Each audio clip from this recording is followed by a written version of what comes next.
The wind whispers tales through the dusty streets of Redemption Gulch, tales of grit and gunpowder, of love lost and lives remade. But none echo quite like the legend of Maeve Vance and the shadow that fell over her life. They say her eyes, once as bright as prairie sunflowers, turned to storm clouds the day the Black Creek bandits rode into town, leaving a trail of blood and ashes in their wake. They took her husband, the sturdy Jedediah Stone, and with him a piece of her soul. Yet from the vast, untamed lands beyond the gulch, a figure emerged, a silent hunter, a Sioux warrior named Kicking Bird, whose presence would challenge everything she knew about vengeance, grief, and the unexpected dawn of a new kind of love. This isn't just a story. It's a reckoning, a testament to the untamed heart of the West. The year was 1878. Redemption Gulch. A nascent settlement nestled in the harsh embrace of the Arizona Territory, was a place where hope was as fleeting as a summer rain, and despair as constant as the desert sun. Maeve Stone. A woman whose spirit was as resilient as the scrub oak that clung to the arid earth, ran the general store with her husband Jedediah. Jedediah was a man of quiet strength, his hands calloused from years of honest labor, his eyes reflecting the deep, unwavering love he held for Maeve. Their life was simple, punctuated by the rhythmic creak of the wagon trains passing through and the occasional raucous Saturday night at the saloon. It wasn't a life of grand dreams, but it was theirs, built on mutual respect and the promise of a future, however uncertain. Then came the Black Creek bandits. They were a scourge led by a man known only as Vulture Silas Blackburn, a name whispered with dread from Texas to California. Silas was a gaunt, predatory figure, his face scarred and his eyes like chips of flint.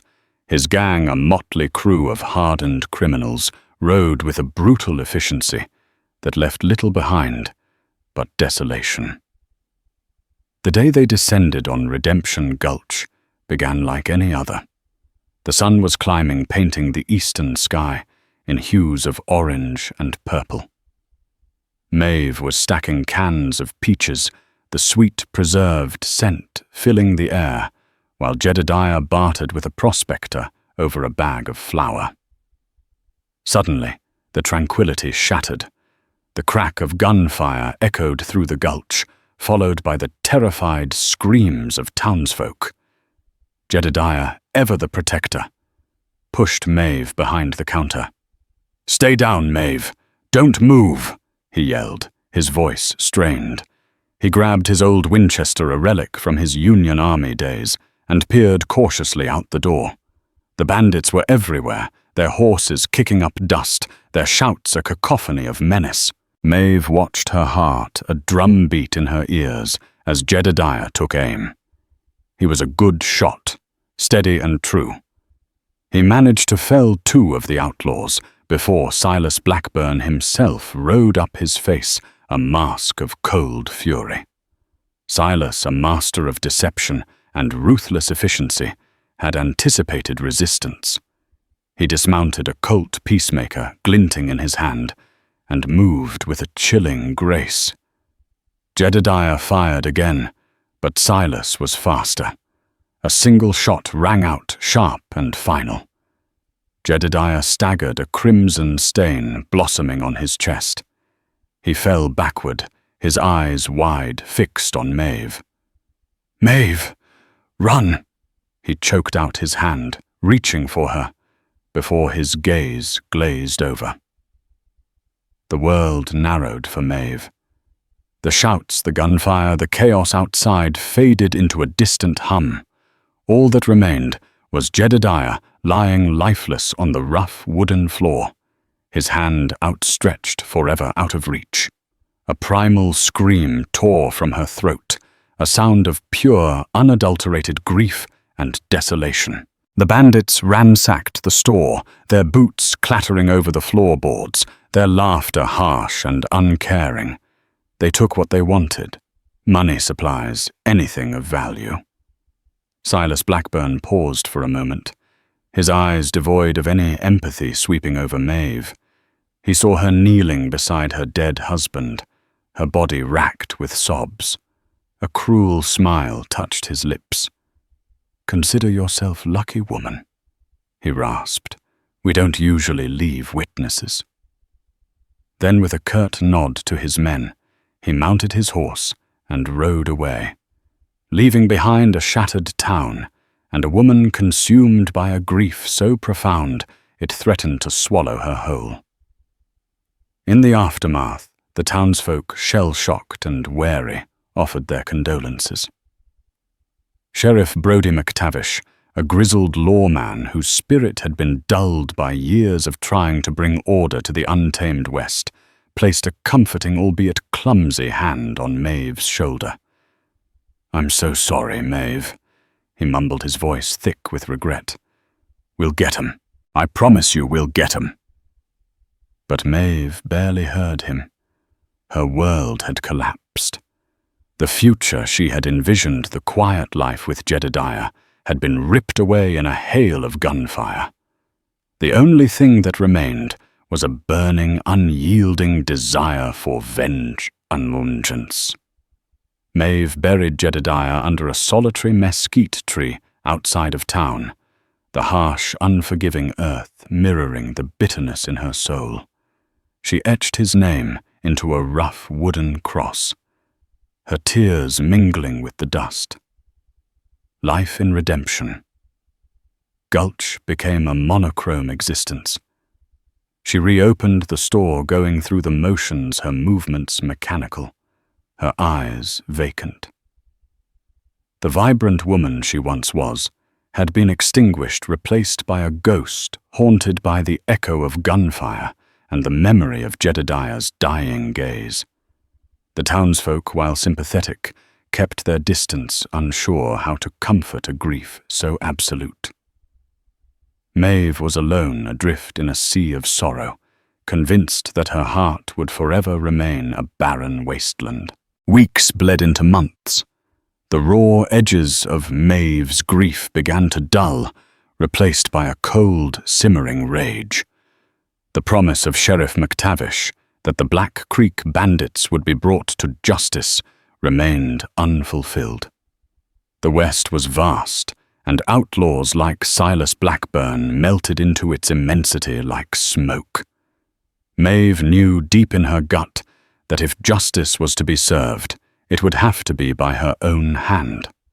She began to spend her evenings hunched over old maps, tracing the rumored movements of the Black Creek bandits. She listened to the whispers of passing cowboys and prospectors, piecing together fragments of information about their haunts and their methods. Her store became a front for her true purpose. She sold flour and coffee by day, but by night she was a meticulous planner, fueled by an icy determination. She learned to clean Jedediah's Winchester, her fingers once nimble with fabrics and ledgers, now growing accustomed to the cold steel. One sweltering afternoon, as the sun beat down mercilessly on Redemption Gulch, a figure rode into town. He was unlike any Maeve had seen before. Tall and lean, with the quiet dignity of a predator, he sat astride a pinto pony, its coat mottled like the desert floor. His buckskin tunic was adorned with intricate beadwork, and a single eagle feather was woven into his dark, braided hair. His face was stoic, etched with the lines of a life lived under the open sky. His eyes, dark and piercing, seemed to take in everything and reveal nothing. He was a Sioux hunter, a man of the plains far from his ancestral lands. His name, as Maeve would later learn, was Kicking Bird. He dismounted with an effortless grace, his movements fluid and economical.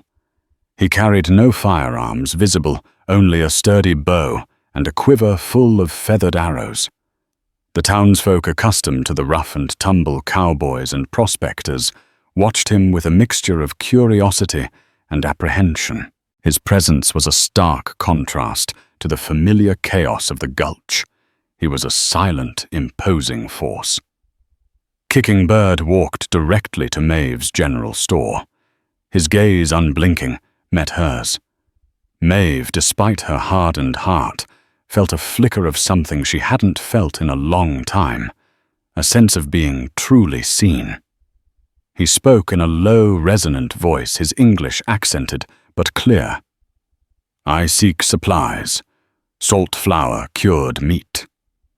Maeve, surprised by his directness, nodded and began to gather the items.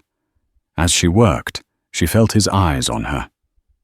Not with scrutiny or judgment, but with an almost contemplative stillness. He paid for his goods with a handful of silver coins worn smooth with age, and then, just as he turned to leave, he paused. "I have heard tales," he said, his voice softer now, "of the sorrow that has fallen upon this place, of the woman whose spirit carries a great burden." Maeve's hand tightened on the counter. "Tales travel fast," she replied, her voice flat. Kicking Bird looked out the door, his gaze sweeping across the dusty street. "The wind carries many stories. Some are of cruelty, some of resilience." He turned back to her, his dark eyes holding hers. "I have also heard of the men who did this, the Black Creek bandits. They leave a trail of broken lives like buffalo leaving their hoof prints in the mud." Maeve's breath hitched. She had not spoken of her vendetta to anyone, not truly. Yet this stranger, this man from a different world, seemed to understand the depth of her pain. "They took everything." Maeve whispered the words raw and unbidden. Kicking Bird nodded slowly. "Revenge is a cold fire. It can consume as much as it illuminates." He paused, his gaze unwavering. "My people, the Sioux, we also know the sting of injustice. We know what it is to lose what is dear." Maeve felt a strange pull towards this man, an unspoken understanding that transcended their vastly different backgrounds. His words, though few, carried a weight and wisdom she hadn't encountered in the gulch. He didn't offer empty platitudes or clumsy sympathies. He simply understood. He bought a few more small items, a length of sturdy rope, a hunting knife. As Maeve wrapped them, she noticed the faint scars on his hands, the mark of a life lived close to the earth and its dangers. He was a man of action, not just words. Finally, just as the sun began its descent, painting the western sky in fiery hues, Kicking Bird spoke again. His voice was quiet, yet it resonated with a profound gravity that settled deep within Maeve's soul. "I have watched you, Maeve Stone," he said, using her full name with a reverence that surprised her. "I have seen your strength, your sorrow, and the fire that still burns within you even amidst the ashes." He paused, his dark eyes holding hers, their depth unfathomable. "My heart is stirred by what I see. My people believe in spirits, in the interconnectedness of all things. I believe our paths have crossed for a reason." Then he spoke the words that would forever alter the course of Maeve's life, words that echoed with the ancient customs of his people, yet resonated with an unexpected tenderness in the harsh landscape of Redemption Gulch. "Maeve Stone." "Kicking Bird," said his voice, clear and unwavering, "I ask for your hand." Maeve stared at him, stunned. The words hung in the air, a surreal declaration in the dusty confines of her store. A Sioux hunter, a man she had just met, a stranger from another world, was asking for her hand in marriage. Her mind reeled. It was an absurdity, a notion so far beyond the realm of her shattered reality that she almost laughed. Yet as she looked into his steady, unblinking eyes, she saw no mockery, no jest, only a profound sincerity that was both disarming and utterly captivating. The silence in the store stretched, broken only by the gentle creak of the wooden floorboards beneath their feet, as Maeve struggled to comprehend the enormity of his unexpected proposal. The silence in Maeve's general store was thick, heavy with the weight of Kicking Bird's astonishing proposal. Maeve's mind raced a whirlwind of disbelief, confusion, and a strange, unfamiliar flicker of something akin to intrigue. Her husband, Jedediah, had been dead for only a few months. Her heart was a desolate landscape, still scarred by grief. And here stood a Sioux hunter, a man whose culture and way of life were utterly alien to her, asking for her hand. My hand? Maeve finally managed to stammer her voice, barely a whisper. She felt a blush creeping up her neck, a foreign sensation after so long. Kicking Bird nodded his gaze, unwavering. Yes, your hand in marriage, to become my wife, to walk beside me. But why? Maeve asked, her voice laced with bewilderment. You don't know me.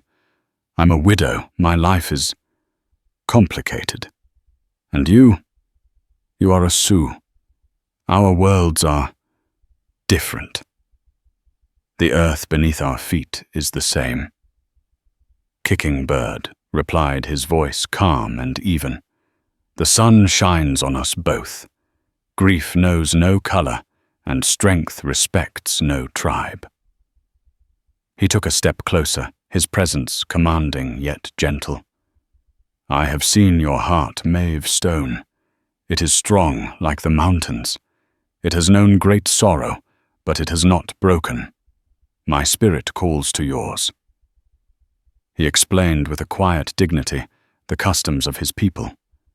How a man, when his heart was stirred by a woman, would make his intentions known often through gifts or a direct proposal. My people believe that a spirit in sorrow needs a strong companion to walk beside them. I offer you my strength, my protection, my loyalty. He paused, his dark eyes searching hers. I offer you a new path if you are willing to walk it. Maeve felt a strange mixture of awe and trepidation. She had expected pity, perhaps even scorn, after Jedediah's death. She certainly hadn't expected a declaration of intent from a man so utterly different from anyone she had ever known. His words were not those of a love-sick suitor, but of a man offering a profound partnership, a shared journey in a harsh world. It was a proposal rooted in respect and a deep, intuitive understanding of her unspoken pain. I don't know what to say, Maeve confessed, her voice thick with emotion. It's unexpected. Life often brings what is unexpected. Kicking Bird said, a faint, almost imperceptible smile touching the corners of his lips. Consider my words. Do not answer now. Let your heart speak to you in the quiet moments. He then purchased the rest of his supplies and departed as silently as he had arrived. Maeve watched him ride away, his silhouette fading into the deepening twilight. The dust settled, but the echo of his proposal lingered, swirling around her like a persistent desert wind. For days, Maeve wrestled with Kicking Bird's offer. Her initial reaction was a firm no. How could she, a white woman, a widow, marry a Sioux? What would the townsfolk say? What about Jedediah? The thought felt like a betrayal. She pictured Jedediah's face, his kind eyes, and a wave of guilt washed over her. Yet a part of her, a part she hadn't known existed, was undeniably intrigued. Kicking Bird had truly seen her in a way no one else had since Jedediah's death. He hadn't offered pity, but a different kind of strength, a quiet resolve that resonated with her own burgeoning desire for vengeance. He hadn't dismissed her pain. He had acknowledged it and offered to walk through it with her. The townsfolk, oblivious to the private turmoil raging within Maeve, were abuzz with Kicking Bird's visit. Mabel Jenkins, the town gossip. A woman whose tongue was sharper than a bowie knife, cornered Maeve at the well. "That Indian Maeve," Mabel whispered, leaning in conspiratorially. "He was in your store for a long time. What did he want?" Maeve, tired of the constant scrutiny, met Mabel's gaze. "He bought supplies, Mabel, the same as anyone else. He seemed different." Mabel persisted, her eyes narrowed. "Almost like he was looking at you, with purpose." Maeve simply shrugged, feigning indifference, but Mabel's words, intended as prying, inadvertently highlighted the very thing that had captured Maeve's attention. Kicking Bird's purpose, his unwavering resolve. As the days turned into a week, Maeve found herself thinking more and more about Kicking Bird. She observed the Sioux encampment that had sprung up quietly, just beyond the outskirts of Redemption Gulch. She saw Kicking Bird moving among his people, his presence a beacon of calm authority. She watched him hunt, his movements fluid and precise, a stark contrast to the clumsy, loud hunting parties of the white settlers. There was an efficiency, a deep connection to the land that she found profoundly beautiful. One evening, as the moon cast long, eerie shadows across the dusty street, Maeve found herself walking towards the mesquite tree where Jedediah was buried. She sat beside his grave, tracing the etched letters of his name. "Oh, Jedediah," she whispered, her voice choked with emotion. "What am I to do? This man, he asks for my hand. It feels so wrong, so soon. But I am so alone, Jedediah, so utterly alone." A gust of wind rustled through the mesquite leaves, a dry, whispering sound that seemed to carry an answer. Maeve closed her eyes. She imagined Jedediah's kind face, not with sorrow, but with a gentle understanding. She remembered his unwavering desire for her happiness. He would not want her to wither away in grief. When Maeve returned to the store, her decision, though still terrifying, felt right. She would face Kicking Bird. She would speak her truth.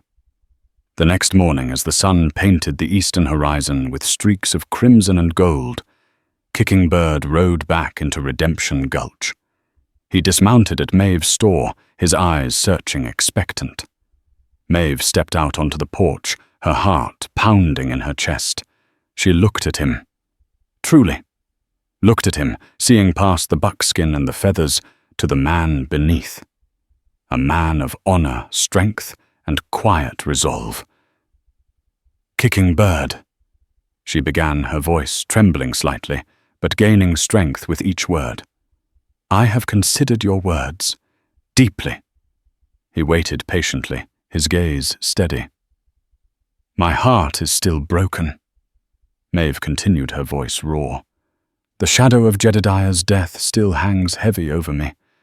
I cannot promise you love, not yet. Not in the way you might expect. But I can promise you this." She looked him directly in the eyes, her own filled with a mixture of determination and vulnerability. "I promise you my honesty, my respect, and if you are willing to walk this path with me, knowing the darkness that still resides in my soul, then I will consider your offer. I will consider it Kicking Bird." It wasn't an acceptance, not yet, but it was an opening, a hesitant step towards a future she could never have imagined. Kicking Bird's stoic expression softened a glimmer of satisfaction in his dark eyes. He took another step towards her, and this time he extended his hand not in a proposal of marriage, but in a gesture of profound understanding and acceptance. Maeve, with a deep breath, reached out and took his hand. His grasp was firm, warm, and reassuring. In that simple touch, a new understanding began to forge itself in the dusty heart of Redemption Gulch, a fragile bridge between two vastly different worlds, built on shared pain and the quiet promise of an unexpected alliance. The unspoken agreement between Maeve and Kicking Bird sent ripples through Redemption Gulch, even if the townsfolk couldn't quite put their finger on it. Kicking Bird began to visit Maeve's store regularly, not just for supplies, but to simply be near her. He would sit on the porch observing his quiet presence, a stark contrast to the boisterous cowboys who frequented the saloon. He spoke little, but when he did, his words were insightful often, cutting through the superficiality of the white settlers' conversations. Maeve, in turn, found herself seeking out his company. She confided in him about Jedediah, about the gnawing emptiness, and most importantly, about her burning desire for vengeance against Silas Blackburn and his Black Creek bandits. Kicking Bird listened with an unyielding patience, his dark eyes never leaving hers, understanding the depth of her pain without needing her to articulate every nuance. "They took everything," Maeve reiterated one evening, her voice raw with emotion as they sat by the flickering lamplight in her store long after the last customer had left. "My peace, my future, my Jedediah. Sheriff McTavish does nothing. The law here is a hollow promise." Kicking Bird nodded slowly. "The white man's law often fails those who cannot speak its tongue or those whose cries are lost in the wind. My people know this." He paused, his gaze fixed on the flickering flame of the lamp. "The path of revenge is fraught with peril. It can consume you, leaving you as empty as the men you hunt." "What choice do I have?" Maeve retorted, a fierce light in her eyes. "To simply forget, to let them walk free." "No," Kicking Bird said, his voice firm. "To seek justice is not to forget. It is to balance the scales, but one must choose the tools wisely. A blunt instrument can harm the hand that wields it." He began to share stories of his people, of their ways of seeking balance of justice that was not merely retribution, but restoration. He spoke of tracking, of understanding the land of the subtle signs that revealed an enemy's path. He didn't offer to fight her battles, not directly, but he offered her knowledge, a new way of seeing the world that began to reshape her understanding of vengeance. Maeve, despite her initial skepticism, found herself drawn to his wisdom. She learned about tracking from him. The subtle shift of a pebble, the way a broken twig could tell a story, the scent of a horse long gone.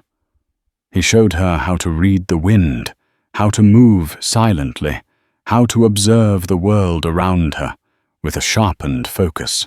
He introduced her to the concept of patience, of waiting for the opportune moment, a stark contrast to her own impulsive desire to ride out immediately and confront the bandits. One afternoon, Kicking Bird found Maeve practicing with Jedediah's Winchester, her aim still somewhat erratic. He watched silently for a moment, then approached her. "The rifle is a tool," he said. "It needs a steady hand, a calm mind, and a clear purpose. Anger can cloud the eye." He gently took the rifle from her, demonstrating a more stable stance, a slower, more deliberate breath. He helped her adjust her grip, explaining the subtle mechanics of the weapon. His patience was boundless, his instructions clear and concise. Under his tutelage, Maeve's aim steadily improved. She was no marksman, but she was learning to handle the weapon with a growing confidence. Their bond deepened, built on shared purpose and a quiet understanding that transcended words. The townsfolk, particularly Caleb Stone, Jedediah's distant cousin, and a man who held a quiet affection for Maeve, watched their developing relationship with a mixture of suspicion and curiosity. Caleb, a blacksmith with a gruff exterior, but a kind heart, often visited Maeve's store, ostensibly to purchase supplies, but truly to check on her. He had offered to help her after Jedediah's death, but Maeve, consumed by her grief, had politely refused. "Maeve," Caleb said one afternoon, his voice low. "That Sioux, Kicking Bird, you call him. He seems around a lot."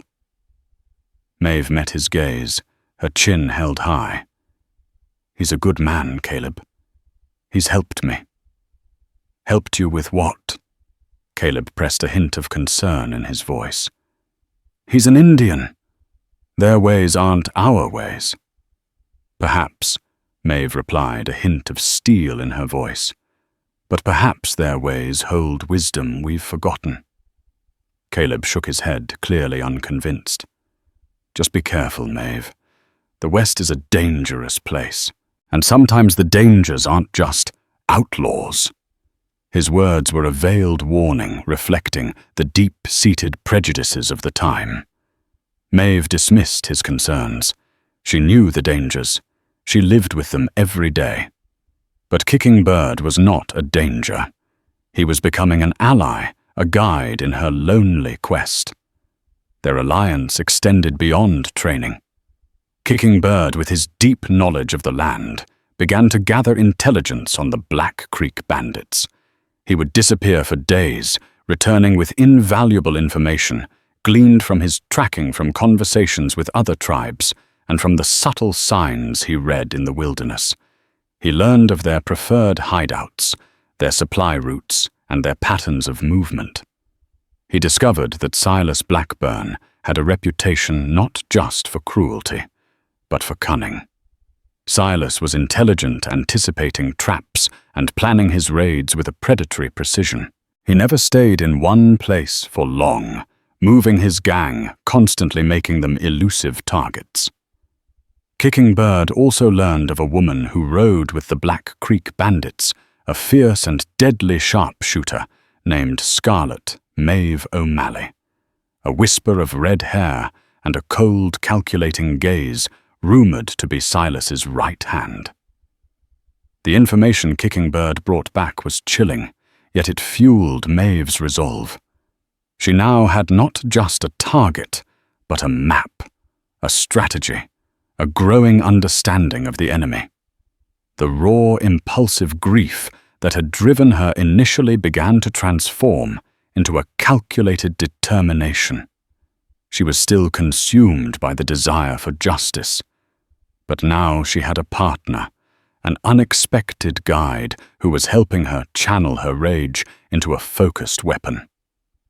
One evening, as the stars blazed in the vast desert sky, Kicking Bird sat with Maeve outside her store. He was cleaning his bow, his movements precise and practiced. "Silas Blackburn is a viper," Kicking Bird said, his voice low. "He strikes without warning and he leaves poison in his wake. To catch a viper, you must think like a viper, but also know its weaknesses." Maeve looked at him, her heart thrumming with a newfound purpose. "And what are his weaknesses?" Kicking Bird looked up, his eyes meeting hers in the soft lamplight. "Greed and arrogance. He believes himself untouchable. That is the greatest weakness of all." He then turned his attention back to his bow. The silence between them filled with the unspoken understanding of the perilous journey they were about to embark on together. Their unlikely alliance, forged in grief and bound by a shared desire for justice, was about to be tested in the unforgiving crucible of the Wild West. The intelligence gathered by Kicking Bird pointed to a specific location, a remote canyon known as Rattlesnake Gulch, a notorious hideout for various outlaw gangs, a place of jagged rocks and hidden caves. Silas Blackburn and his Black Creek bandits were rumored to be using it as a temporary base after a recent stagecoach robbery. Maeve and Kicking Bird meticulously planned their approach.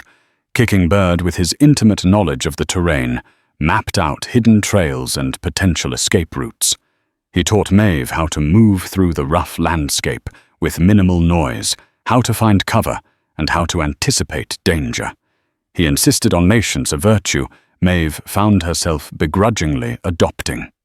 "We do not rush into the viper's nest," Kicking Bird explained. "We observe. We learn their habits. We wait for the moment of their weakness." They spent days observing Rattlesnake Gulch from a distance, hidden among the rocks and sparse brush. Maeve, initially impatient, found herself learning to see the landscape through Kicking Bird's eyes. She noticed the small details: a discarded cigarette butt, a faint horse print, the distant flicker of a campfire. Kicking Bird could discern the number of men, their likely routine, even their mood, simply by these subtle signs. During their long hours of observation, Maeve learned more about Kicking Bird. He spoke of his tribe, the challenges they faced from the encroaching white settlers, and his decision to venture out seeking a new path for himself. He carried a quiet sorrow, a deep connection to his heritage that resonated with Maeve's own sense of loss. He was not just a hunter. He was a guardian of ancient traditions, a survivor in a rapidly changing world. "My people believe in the spirit of the land," Kicking Bird said one evening as they watched the sunset paint the canyon walls in hues of fiery red. "The land remembers. It remembers the blood spilled, the promises broken. Justice is not just for the living. It is for the spirit of the land as well." His words struck a chord with Maeve. Her quest for vengeance began to transform into something larger, a desire for balance, for a restoration of order to a world shattered by senseless violence. One morning, Kicking Bird observed a flurry of activity in the bandit camp. More horses arrived, and the men seemed to be preparing for a major move. "They plan to leave," he stated, his voice low and urgent. "This is our window. They will be less vigilant as they prepare to move the stolen goods." Their plan was simple, yet dangerous. They would create a diversion, draw out a portion of the gang, and then Maeve, with Kicking Bird's guidance, would target Silas Blackburn directly. Under the cloak of darkness, they moved silently through the rugged terrain. Maeve clutched Jedediah's Winchester, her hands steady, her heart thumping with a mix of fear and grim determination. Kicking Bird moved like a shadow, his moccasins making no sound on the rocky ground. They positioned themselves on a ridge overlooking the bandit camp. The outlaws were gathered around a large campfire, their laughter and crude jokes echoing in the night. Silas Blackburn, a gaunt, menacing figure, was distinguishable even from a distance, and beside him, her red hair a fiery beacon, was Scarlet Maeve O'Malley, her rifle resting casually in her lap. "The diversion," Kicking Bird whispered, pointing to a small, isolated supply wagon at the edge of the camp. "I will create a disturbance there. They will send men to investigate. That is when you move, Maeve. Your target is Blackburn. My arrow will find the woman." Maeve nodded, her throat tight. This was it, the moment she had lived for. Kicking Bird vanished into the darkness.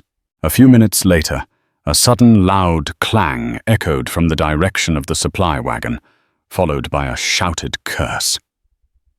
Then chaos erupted. Several bandits, including Maeve O'Malley, rushed towards the disturbance, their rifles at the ready. "Now!" Kicking Bird's whispered command reached Maeve. Maeve moved, her movements surprisingly fluid despite her nervousness.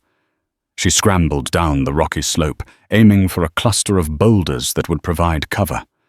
She could hear the shouts and curses of the bandits as Kicking Bird engaged them, his silent bow deadly accurate, his movements a blur in the dim light. She reached her position, her heart hammering. Silas Blackburn, startled by the commotion, was yelling orders. His attention momentarily diverted. He was a clear target. Maeve raised Jedediah's Winchester, her hands steady. She took a deep breath, remembered Kickingbird's instruction: calm, mind, clear purpose. She squeezed the trigger. The shot cracked through the night. Silas Blackburn cried out a guttural sound of pain and surprise, and clutched his arm. He hadn't been killed, but he was wounded. Immediately the remaining bandits turned their attention to Maeve. Bullets whizzed past her, kicking up dust and rock chips. She ducked behind the boulders, adrenaline surging through her. Suddenly a voice, cold and sharp as ice, cut through the din. "Maeve Stone. You'll regret that." It was Maeve O'Malley. Her red hair a blur as she charged towards Maeve's position, her rifle spitting fire. Maeve knew she was outmatched in a direct shootout. She was a good shot, but Maeve O'Malley was a legend. Just as Maeve closed in, a chilling silence fell over the skirmish at the supply wagon. Kickingbird reappeared, moving with astonishing speed, his bow drawn. He released an arrow with a silent thud, and Maeve O'Malley, mid-stride, stumbled, clutching her shoulder. She let out a shriek of pain and rage. Silas Blackburn, seeing his sharpshooter incapacitated and the element of surprise lost, let out a frustrated roar. "Fall back! We'll get them later," he bellowed. His men, disorganized and confused, began to retreat, grabbing their wounded and disappearing into the night. Maeve watched them go, a mix of triumph and disappointment in her heart. She hadn't killed Silas, but she had wounded him, and she had faced the terror and not broken. Kickingbird appeared beside her, his face stoic, but his eyes held a flicker of approval. "We live to fight another day," he said, his voice calm. "They will remember this night, and they will know you are a force to be reckoned with, Maeve Stone." He then began to meticulously retrieve his arrows, a silent testament to his lethal precision. As he pulled one from a fallen bandit, he noticed a distinctive whorting on its shaft, a small, intricate coving of a coiled snake. This was the mark of a specific subgroup of the Black Creek Bandits, known for their particular brutality. He recognized it, a grim look crossing his face. "They will be back," Maeve said, her voice steady now. "Yes." Kickingbird agreed, his gaze fixed on the retreating figures in the distance. "But next time they will be hunted, not the hunters." Their first encounter with the Black Creek Bandits had not ended in total victory, but it had been a significant turning point. Maeve had faced her demons and found a new strength within herself. And in Kickingbird, she had found not just an ally, but a true partner, someone who understood the depths of her quest and was willing to walk the dangerous path with her step by silent step. The hunt had begun, and the prey was now aware of its relentless pursuer.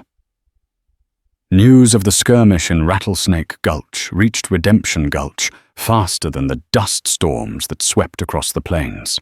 Rumors distorted and exaggerated flew through the town. Some claimed Maeve Stone had single-handedly taken on the entire Black Creek Bandits, while others muttered about her strange association with the savage Indian. Sheriff Brody McTavish, however, saw through the embellishments. He knew Silas Blackburn was a formidable foe, and the fact that he had been wounded and forced to retreat spoke volumes. He also knew Maeve was driven by a powerful desire for justice, and he had seen the quiet, unwavering resolve in Kickingbird's eyes. He visited Maeve at her store, his face etched with concern.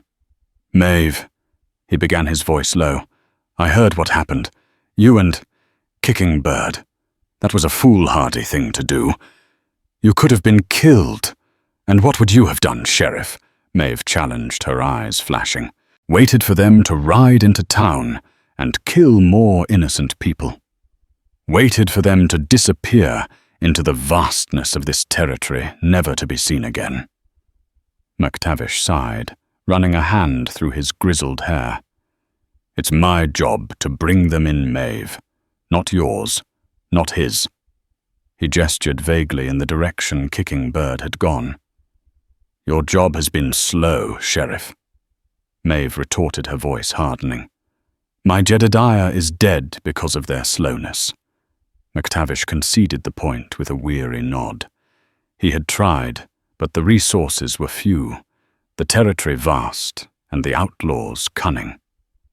Just be careful, Maeve. This isn't a game. Silas Blackburn is a dangerous man, and he won't forget being shot.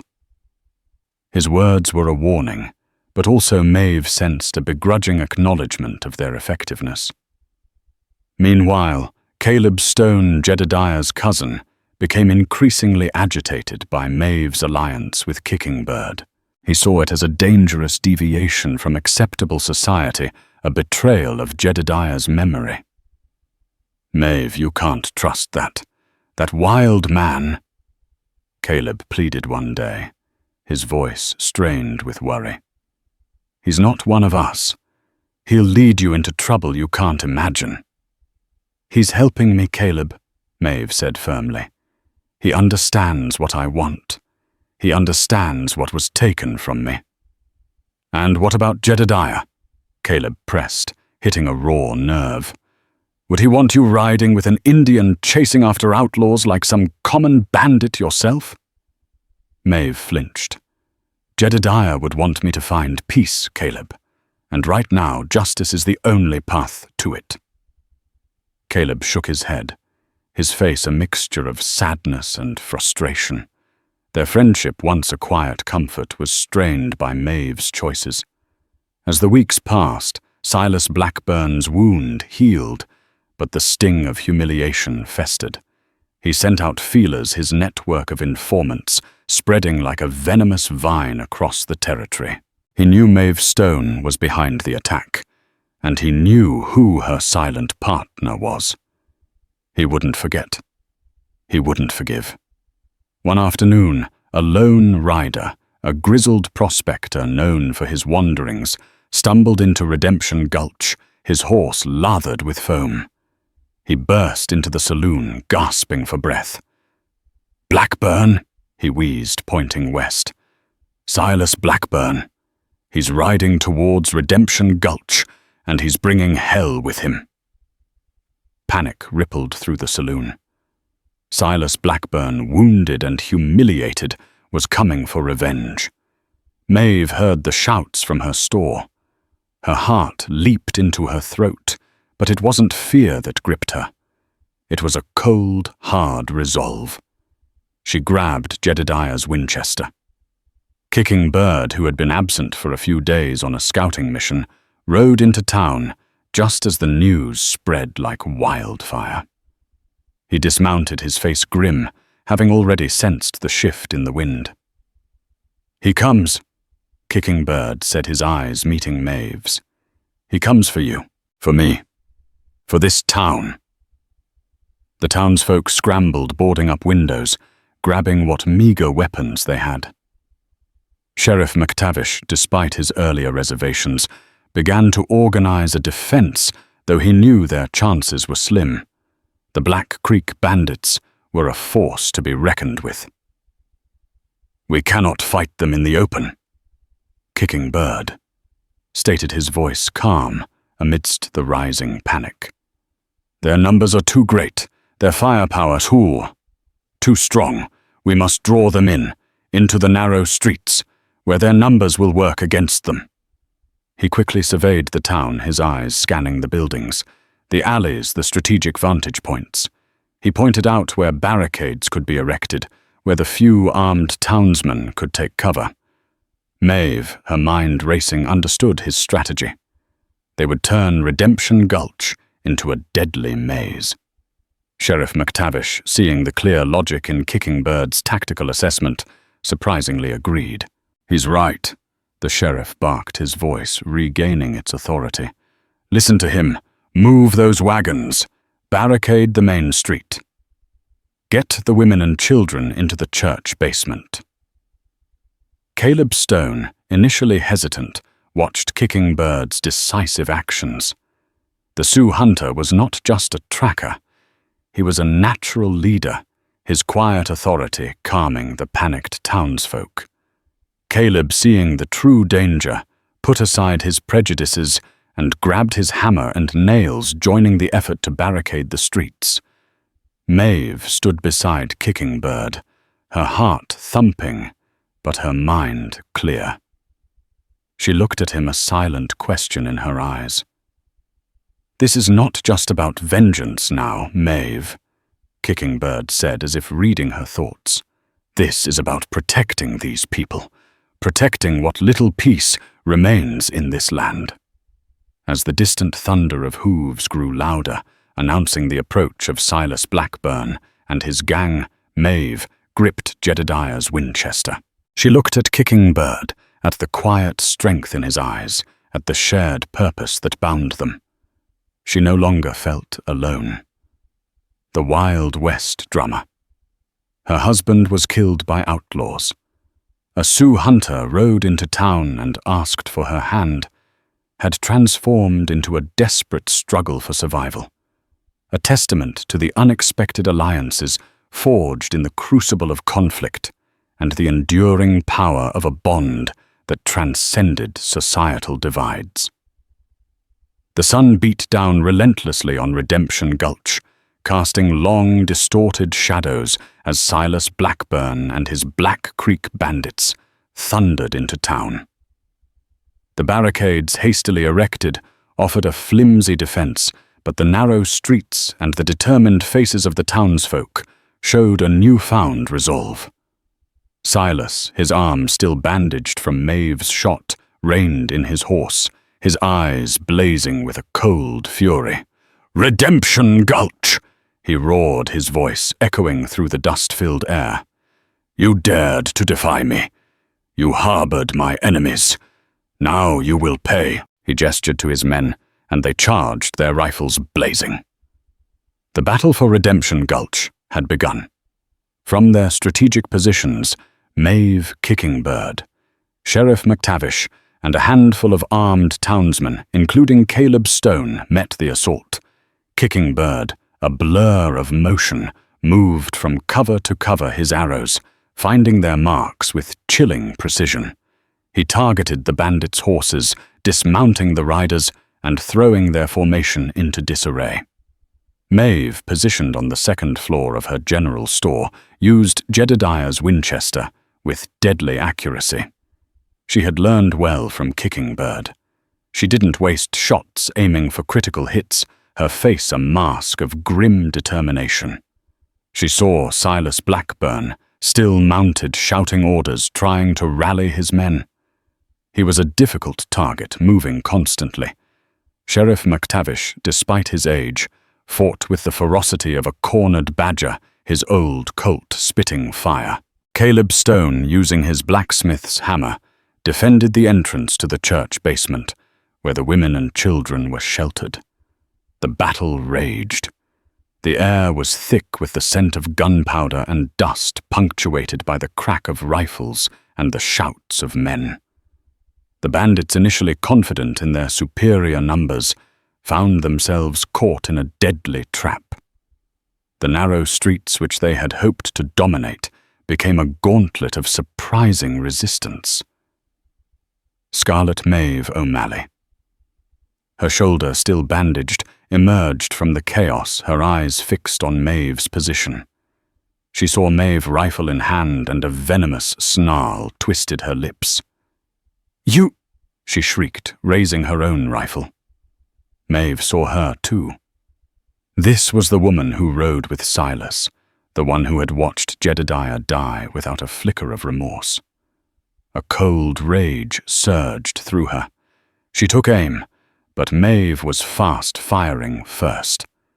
The bullet splintered the wood beside Maeve's head. Just as Maeve was about to fire again, an arrow whistled through the air, striking her rifle hand. She screamed, dropping the weapon, her face contorted in pain. Kicking Bird, appearing seemingly out of nowhere, had intervened. Seeing Maeve incapacitated, Maeve seized her chance. She adjusted her aim, focusing on Silas Blackburn. He was yelling, frustrated by the unexpected resistance, his arrogance turning into desperation. He rode closer, trying to break through the barricade nearest the general store. This was her moment. For Jedediah. For the peace of Redemption Gulch. Maeve took a deep, steadying breath. She ignored the chaos around her, the screams, the gunfire. All that mattered was the target, Silas Blackburn. She squeezed the trigger. The shot was true. Silas Blackburn let out a gurgling cry, clutching his chest. He tumbled from his horse, hitting the dusty ground with a sickening thud. The remaining bandits, seeing their leader fall, wavered. Their morale shattered. "Blackburn's down!" Sheriff McTavish roared, seizing the opportunity. "Surrender, or you'll join him." Disorganized and leaderless, the remaining Black Creek bandits began to break ranks, some surrendering, others fleeing into the vast, unforgiving desert. The gunfire slowly died down, replaced by the ringing in ears and the silence of exhaustion. Maeve, her body trembling, lowered the Winchester. She had done it. She had killed Silas Blackburn. The vengeance she had craved, the burning fire in her soul, had finally been quenched. But instead of triumph, a profound weariness settled over her. Justice had been served, but the cost had been immense. Kicking Bird appeared beside her, his face somber. He placed a hand on her shoulder, a gesture of quiet support. "It is done, Maeve Stone," he said, his voice soft. Sheriff McTavish, battered but alive, approached them, his eyes filled with a mixture of awe and exhaustion. "You two. You saved us," he said, his voice husky. "You saved Redemption Gulch." Caleb Stone emerged from the church basement, his face streaked with sweat and grime, but his eyes filled with a new respect as he looked at Maeve and Kicking Bird. He saw not just a widow consumed by grief, but a formidable woman who had found strength in an unlikely alliance. He saw Kicking Bird not as a wild man, but as a brave warrior who had defended their town. In the days that followed, the town began to heal. The dead were buried, the wounded tended. The Black Creek bandits, leaderless and scattered, were no longer a threat. Redemption. Gulch truly had found a measure of redemption. Maeve stood by Jedediah's grave, the mesquite tree swaying gently in the breeze. The bitterness had subsided, replaced by a quiet sense of peace. The weight she had carried for so long had lifted. Kicking Bird stood beside her, silent as always, but his presence was a comforting anchor. He didn't offer platitudes. He simply was. "What now, Kicking Bird?" Maeve asked, her voice quiet. "The vengeance is done. My purpose is fulfilled." Kicking Bird turned to her, his dark eyes holding a deep wisdom. "Life does not end when one purpose is fulfilled, Maeve Stone. A new path always opens. The question is, are you willing to walk it?" He extended his hand to her, just as he had weeks ago in her store. This time there was no surprise, no trepidation. Maeve looked into his eyes, and she saw not just a Sioux hunter, but a man of honor, integrity, and profound understanding. She saw a partner. She saw a future uncertain, but filled with a new kind of promise. She took his hand. His grasp was firm, warm, and comforting.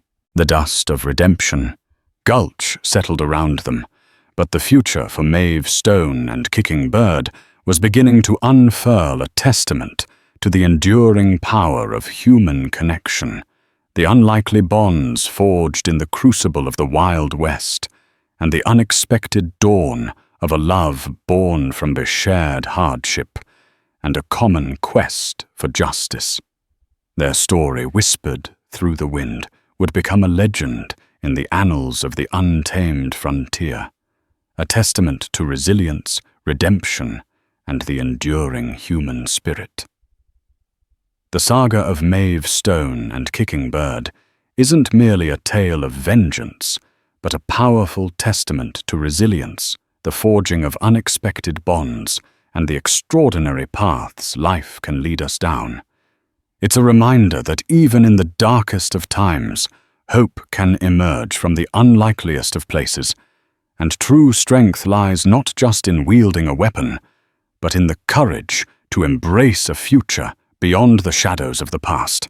Their story, born of tragedy and woven with threads of different cultures, speaks to the universal human desire for justice, understanding, and ultimately, connection. If Maeve and Kicking Bird's journey resonated with you, if their fight for justice and their unlikely alliance captured your imagination, then join us in celebrating the untamed spirit of the Wild West.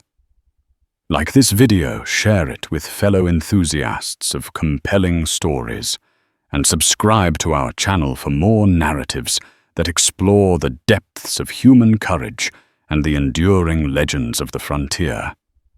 Your support helps us bring these powerful tales to life.